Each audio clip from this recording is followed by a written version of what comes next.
kung pareho ni Marcos, titino to at kaya mo. At wala nang...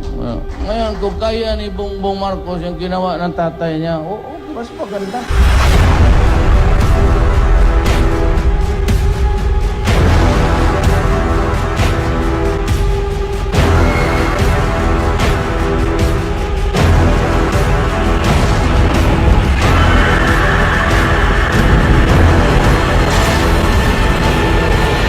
Natagawang ng Ama sa kanyang panahon, this nation can be great again.